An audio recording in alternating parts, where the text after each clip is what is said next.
Now come to the next question. ये question भी part B का है और ये रियल एनालिसिस का क्वेश्चन है, ठीक है।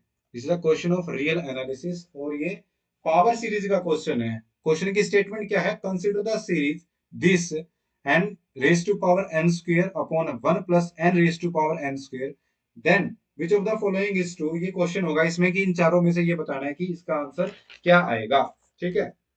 तो क्लियरली बच्चों यहां से अगर इसको हम इससे कंपेयर करें, जो जनरल हमारे पास मैट्रिक्स पावर सीरीज होती है summation a n x raise to power n where n is going from zero to infinity, तो ये हमारे पास जनरल पावर सीरीज होती है।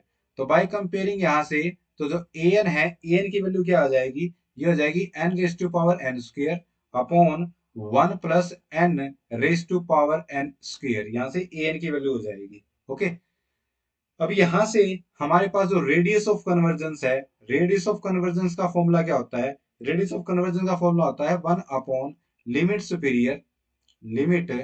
Superior of a n raise to power 1 by n. तो सबसे पहले हम यहां से ए एन की पावर, ए एन का जो मोड है उसकी 1 बाई एन पावर कर लेते हैं। तो ये कितने हो जाएगी? ये हो जाएगी n raise to power n square upon 1 plus n raise to power n square. अगर इसकी पावर हम 1 बाय एन करें तो एक पावर एन कैंसिल हो जाएगी और ये तुम्हारे पास बच जाएगा n square upon sorry n raise to power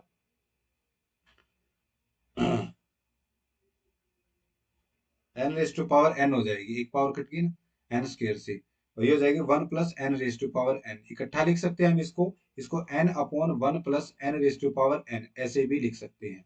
now हम लिमिट निकालते हैं इसकी।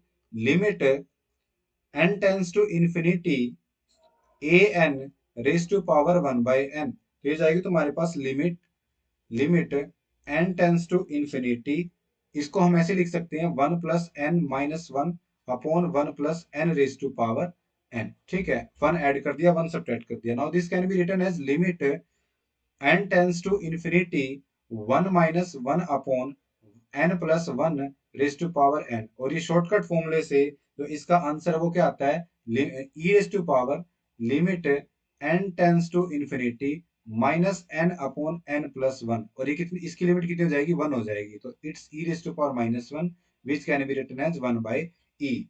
तो यहां से जो रेडियस ऑफ कन्वर्जेंस है, तो रेडियस ऑफ कन्वर्जेंस है वो हो जाएगी 1 अपॉन ई, तो इट्स अगेन ई। तो रेड और ई कितना होता है? 2.71828 के आसपास होता है, ठीक है। तो यहाँ से अगर हम सर्कल लिखे तो यहाँ से ये अगर इसकी रेडियस ऑफ कन्वर्जेंस है, मतलब यहाँ पे जो ये है, ये कितनी हमारे पास 2.71828 है। तो यहाँ से ऑप्शन में आते हैं, सो बोलता है रेडियस ऑफ कन्वर्जेंस है वो तुम्हारे पास कितनी है? 1 बाई ई है, लेकिन हमारी कितनी आई है? ई आई है। तो इसका मतलब जो ए ऑप्शन है वो क्या हो जाएगा? गलत हो जाएगा। सेकंड ऑप्शन बोलता है कि convergent for x is equal to 3। अब x इज इक्वल टू 3 है, वो इस सर्कल के बाहर आएगा, यही यहाँ कहीं पे x इज इक्वल टू 3 आएगा, ठीक है। x इज इक्वल टू 3 है, तो लेकिन कन्वर्जेंस एरिया तो ये है तुम्हारे पास, इसका मतलब 3 पे क्या हो जाएगी? डाइवर्जेंट हो जाएगी। इसका मतलब जो ऑप्शन बी है वो भी क्या हो जाएगा? रॉन्ग हो जाएगा। Now come to the option C. Option C में बोलता है कि convergent for x is equal to 5। Similarly जैसे हमने सेकंड ऑप्शन को इनकरेक्ट किया है, x इज इक्वल टू 5 कहाँ होगा? यहाँ पे x इज इक्वल टू 5 होगा, और ये भी डाइवर्जेंट एरिया में है। सर्कल के अंदर कन्वर्जेंट होगी और सर्कल से बाहर क्या होगी? डाइवर्जेंट होगी। इसका मतलब x इज इक्वल टू 5 पे क्या हो जाएगी?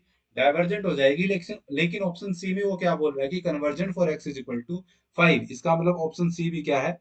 गलत है। इसका मतलब जो ऑप्शन डी है वो क्या हो जाना चाहिए? करेक्ट हो जाना चाहिए। और यहाँ पे है भी ये, क्योंकि जो x का जो मोड है वो क्या दे रखा है? 1/2, यानी x की वैल्यू -1/2 से लेके 1/2 के बीच में रहेगी, ठीक है। और ये तुम्हारे पास यहाँ पे ये -1/2 होगा और ये 1/2 होगा, तो इस वैल्यू के लिए सीरीज हमारे पास क्या कन्वर्जेंट है। इसका मतलब जो ऑप्शन फोर्थ है, ठीक है, जो डी ऑप्शन है वो क्या हो जाएगा?